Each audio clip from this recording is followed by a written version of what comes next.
Lead-off presentation is by John Hopeful, Real Economy versus Virtual Economy versus Real Psychosis. Unless you're about to have a virtual psychosis. Virtual reality, real psychosis. Anyway, John.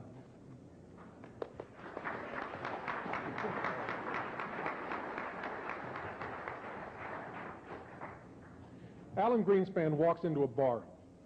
He orders an expensive glass of champagne and some pretzels.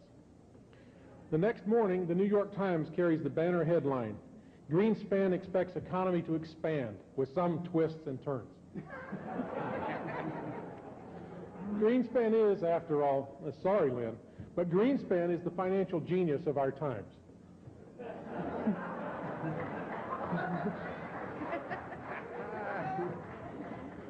His every utterance is studied for hidden meanings, secret codes. My favorite method is to take the Washington Post coverage of his speeches, cut it up into tiny little strips, and read it like tea leaves. Look at Greenspan's amazing record. When he was sworn in as chairman of the Federal Reserve in 1987, the Dow Jones Industrial Average was just at 2,700 points. Today, it's over 11,000 points. Slide. Okay. So the Dow has nearly doubled since he warned of irrational exuberance. God only knows where it would be today were he not so successful in keeping it under control. Under Greenspan, the U.S. economy has become the envy of financial parasites all over the world. We have a derivatives market second to none, a stock market well beyond reason, debt levels that make the bankers drool, and enough jobs so that everybody can have 2 or 3.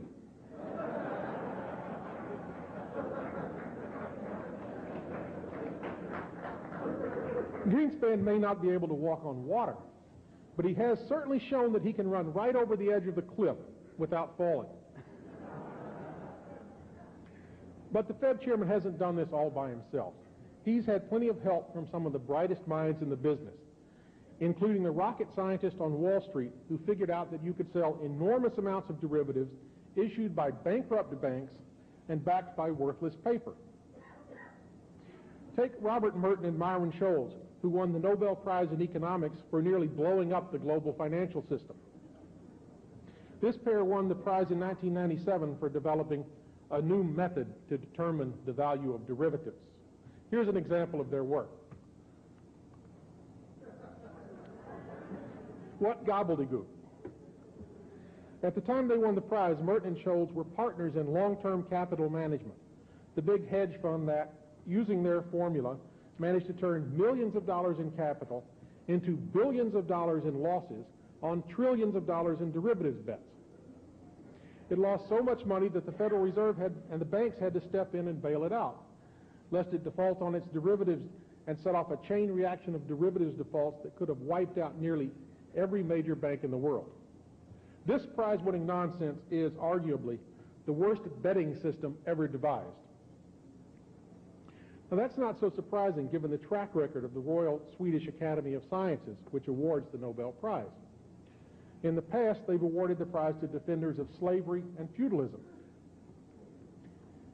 If they were honest, they'd revoke all the economics prizes they've awarded in the past, except for the one given to Maurice Allais, and give one to Lyndon LaRouche.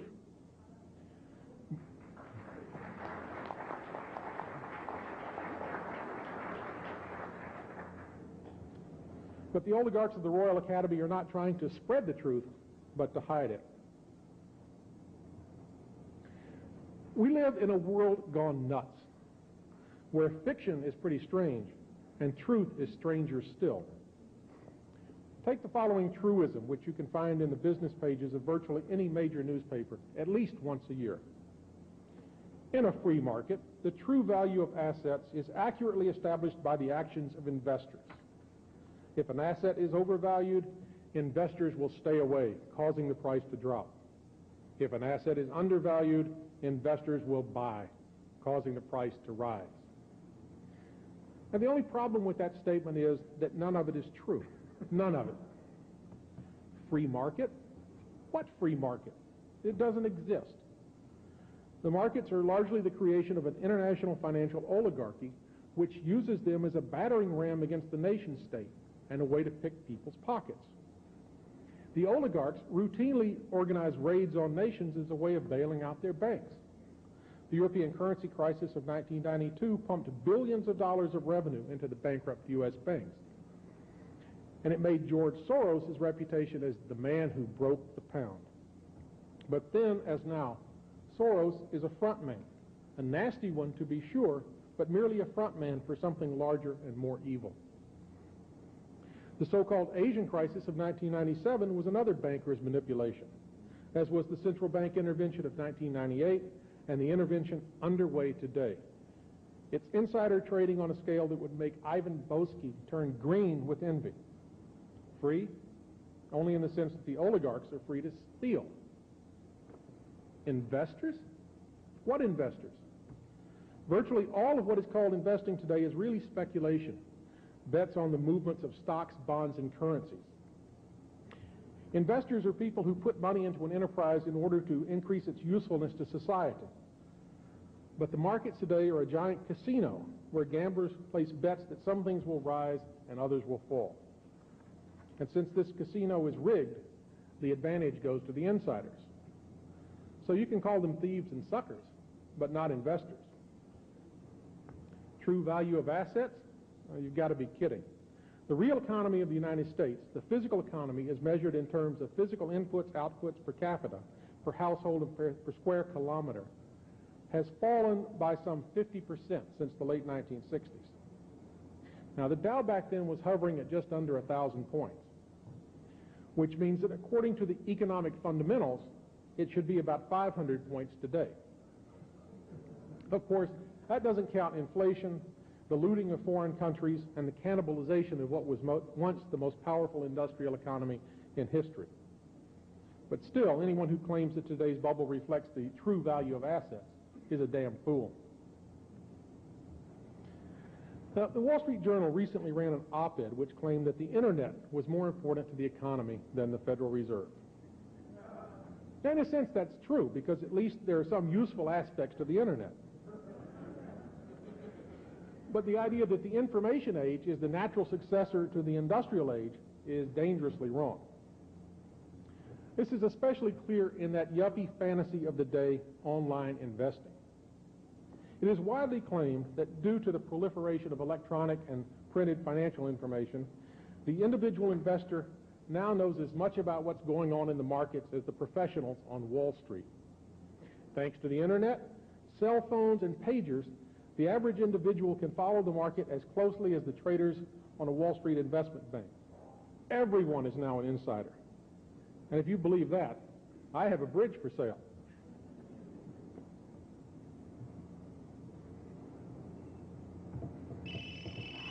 Excuse me a second. Hello? Yeah, John, listen, this is Bruce. Yeah, okay. John, it's Bruce. I've got a great deal. What's going on here? How come it's still ringing?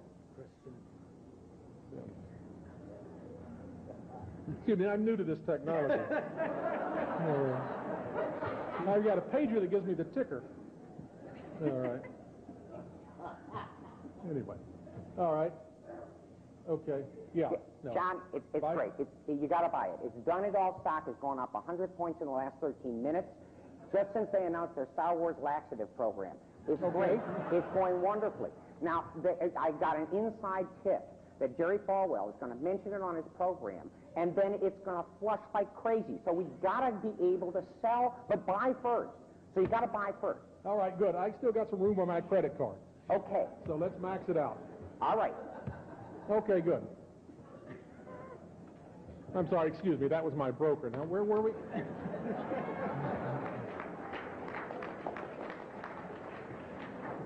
You know, the market's always moving, and if you don't stay on top of it, you can leave some money on the table. Now, much has been said recently about the dangers of day trading. Now, Harley suggested that I do a graph showing the relationship between the rise of day trading and the sales of automatic weapons. I didn't have time to pull that together, but I think you get the idea. That day trading is insane, certifiably insane. You have guys, mostly men, some women, sitting at computer terminals in freelance trading rooms, buying and selling stock like mad. Some of these geniuses make as many as 500 trades a day. They buy shares of a company, and then they sell them minutes, even seconds later. Most of them neither know nor care anything about the companies upon which they bet. All they care about is making money. In a typical day trade, the investor will buy a few thousand shares of a company, wait for the stock to go up 1/16 or 1/8 point, and then sell. Long-term to a day trader means holding a position over lunch. Of course, the day trading terms, the companies that rent out these trading terminals to the individuals often deliver lunch so that the traders can keep trading.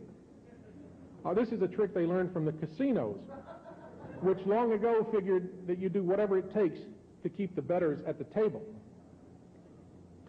Still, when the Wall Street investment banks and the Securities and Exchange Commission attack day trading as gambling, you'd better have plenty of salt on hand.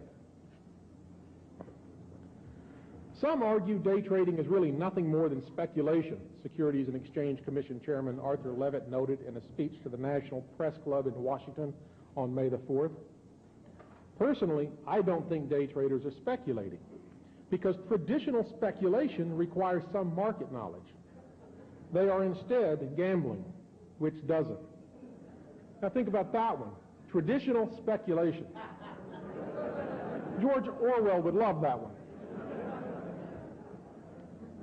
After all, day trading and online investing are merely the extension to the individual of the practices of Wall Street.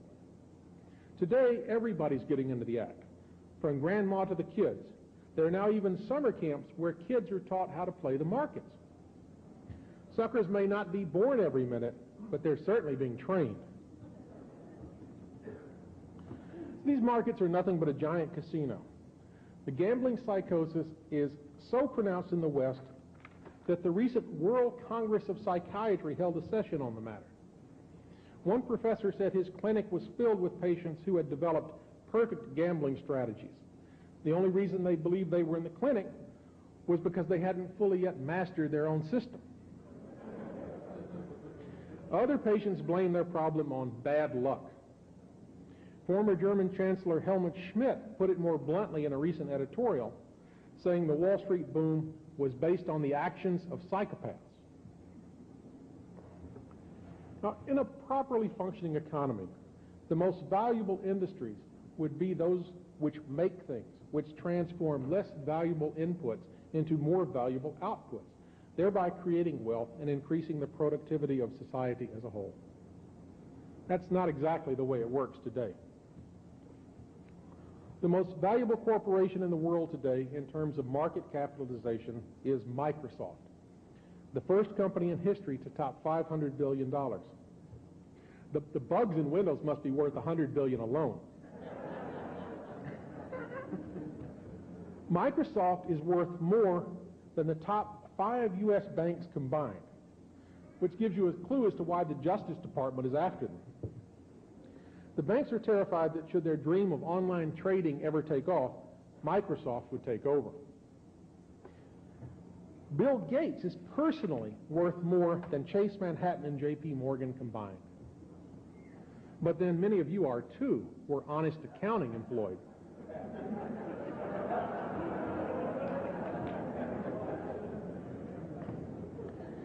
Even with the recent orchestrated declines, the internet stocks are astonishingly high.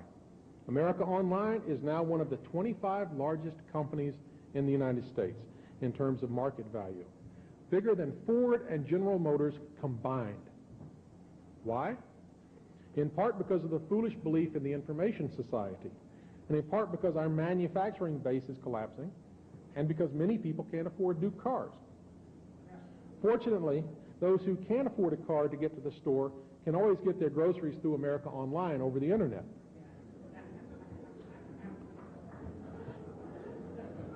Yahoo, the internet portal and search engine, is comfortably in the top 100 in terms of market capitalization, nearly as big as General Motors, and nearly double the size of Caterpillar.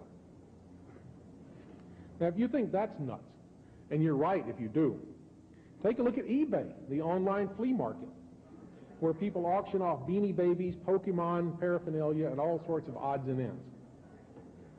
Even though its computers have been crashing regularly, a real problem for an internet company, eBay is still valued at some $16 billion, making it almost twice as large in terms of market capitalization as the top 5 U.S. steelmakers combined. Pretty soon, you'll be able to buy the steel companies on eBay, assuming the computers are up.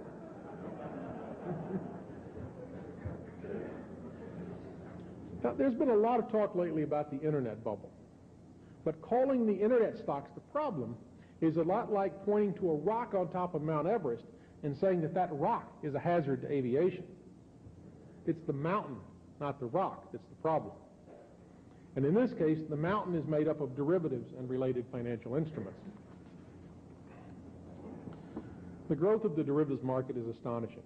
According to the International Monetary Fund, world trade in goods totaled $6 trillion in 1998, and gross world product was $41 trillion, compared to what we estimate was some $200 trillion in derivatives bets and overall some $300 trillion in financial claims outstanding. There are more than $4 trillion in financial bets placed every business day. That puts annual financial turnover, the sum of all of these bets, at over 1 quadrillion, which is $1,000 trillion a year, which is some $150 to $200 in turnover for every dollar of trade in goods. It's clearly the internet stocks that's the problem. Now, the world derivatives figure is our own estimate. It's not entirely clear that anyone knows the actual number, and if they do, they're certainly trying to keep it a secret. All of the official figures are designed to hide rather than reveal the truth. The bankers call this transparency. Now, what are they doing with these derivatives? Hiding losses, rolling over unpayable debt. Look at Credit Suisse, which was just caught red-handed in Japan selling Japanese companies' derivatives expressly designed to hide losses. One former Morgan Stanley derivatives salesman metaphorically described the process this way. You combine $90 worth of gold and $10 worth of lead into a bar. You then sell half the bar, the half which contains all of the gold, for $90. Now, since you paid $100 for the whole bar, and you sold half of it for $90, you have a $40 profit. After all, you paid $50 for that half pound on average, and you sold it for $90, so you made $40, right? Of course, you're left with a half pound of nearly worthless lead, which you're carrying on your books as being worth $50, but that can be hidden. What counts is that you made a big profit up front, or at least you claim you did. That type of fraud applied to paper assets is what the derivatives market is all about. This is the traditional speculation which SEC Chairman Levitt defends. Next graph. In the United States, the great economic boom of the 1980s and 1990s has been accomplished by going $3 in debt for every $1 increase in GDP. The top line, not surprisingly, is the debt. But since only 1/3 of GDP represents productivity and 2/3 represents overhead, and virtually all of the growth in GDP over the last decade has been in the overhead sector, we've actually been increasing the debt while shrinking the productive sector. This process of going ever deeper in debt while destroying our ability to pay that debt is what economists call sound economic fundamentals. The decline in the productive sector has triggered a decline in real wages for most Americans. Next. Who have been forced to go deeper and deeper into debt to make up for shortfalls in income. Total credit market debt in the United States now stands at over $23 trillion, or some $230,000 for every household in the country. compared to $10 trillion in debt and $115,000 per household when Alan Greenspan took over the Fed. Now, when debt rises and real income falls, bankruptcy can't be far behind, and it hasn't been. More than 1.4 million bankruptcy petitions were filed in 1998, of which 96% were personal bankruptcies. Over the last 7 years, 7.7 million personal bankruptcies have been filed. It's about one bankruptcy for every 13 households. Since Alan Greenspan took office, more than 11 million Americans have filed for personal bankruptcy, and nearly 700,000 businesses have failed. One of the linchpins of the assertion that the U.S. economy is fundamentally sound is the presumption that rises in asset values create wealth. That is, if the value of all stocks listed on the stock exchanges was $15 trillion yesterday and rises to $15.1 trillion today, then $100 billion worth of wealth has been created. By this standard, the U.S. stock markets are amazing wealth creation machines. When Alan Greenspan took over at the Fed, the capitalization of all stocks on U.S. markets was $3 trillion. Today, the stocks are worth $16 trillion, a five-fold increase. There's one small problem with this rosy picture, though. Stocks do not create wealth. In a speech last month at the Federal Reserve Conference in Jackson Hole, Wyoming, the chairman of the bubble, Greenspan, stated that, at root, I can't mumble like he does, but you can get the idea. At root, all asset values rest on perceptions of the future. A motor vehicle assembly plant is a pile of junk if no participants in the market economy perceive it to be capable of turning out cars and trucks of use to consumers and profit to producers. Now we're getting to the heart of the matter. A bubble has formed in Greenspan's brain. The idea that reality is determined by perception is one of the more pervasive idiocies of our time.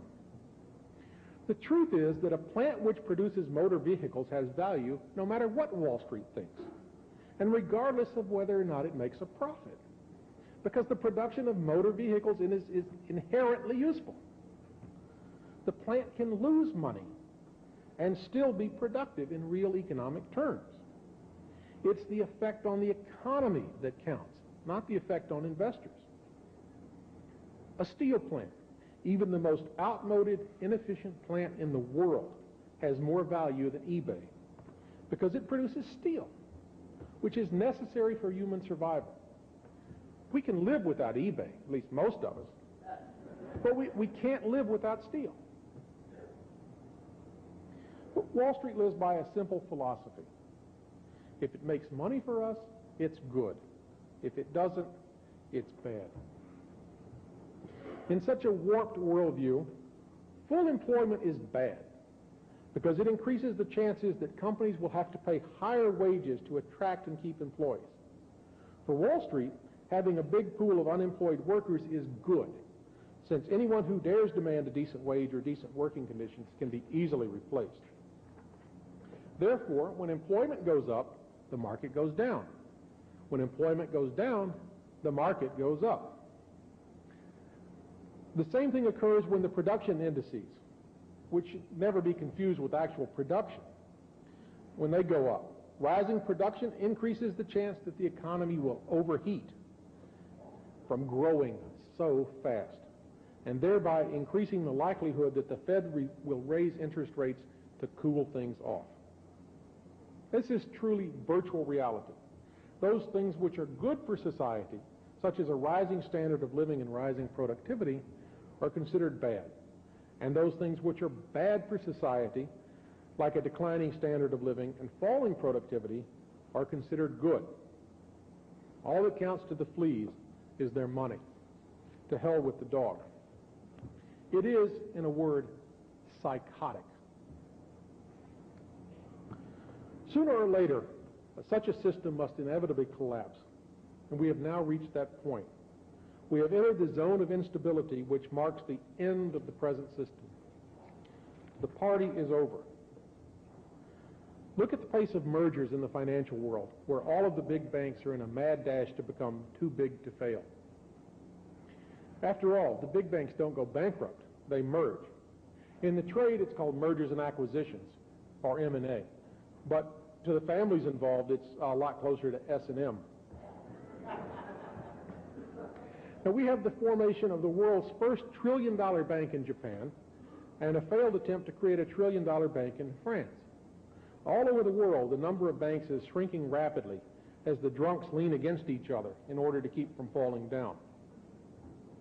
In the U.S., the number of banks has dropped some 40% since the mid-1980s, but even that doesn't tell the whole story. The big banks are swallowing each other up at an incredible rate, usually in shotgun marriages arranged by the Fed. Now, as the bubble grew, a whole group of financial institutions grew up with it. Institutions of seemingly great power. Now that the bubble is dying, those same institutions are threatened with extinction, and they're now fighting for their lives. They won't make it. These seemingly all-powerful giants are crumbling before our very eyes. But the more clever among the oligarchs have been preparing for the crash by buying up control over the necessities of life, so that after the crash, after all the paper wealth is evaporated and all the suckers have been ruined, they can control what is left of the world. That is the reason for the bloody wars along the Great Rift mineral belt in Africa, and the reason for the surge in mergers among industrial companies in recent years. There are those among the oligarchy who, after all, understand that those who control the raw materials, the strategic minerals, the precious metals, the energy, the water supplies, and the means of production and distribution of those items control the destiny of mankind. After the crash, they plan to use their control over these necessities of life to consolidate their control over humanity. This is what is behind the escalating pace of mergers in oil, food, telecommunications, pharmaceuticals, chemicals, aluminum, copper, energy, water utilities, and virtually every other field. The old system is gone. Finished. The question is, what will replace it? A return to the days of the empire, or a leap into a new renaissance? To repeat the errors of the past is to doom the world to feudalism and a new dark age. Better that we learn from the best lessons of history and build that new renaissance. Let us choose reality over psychosis.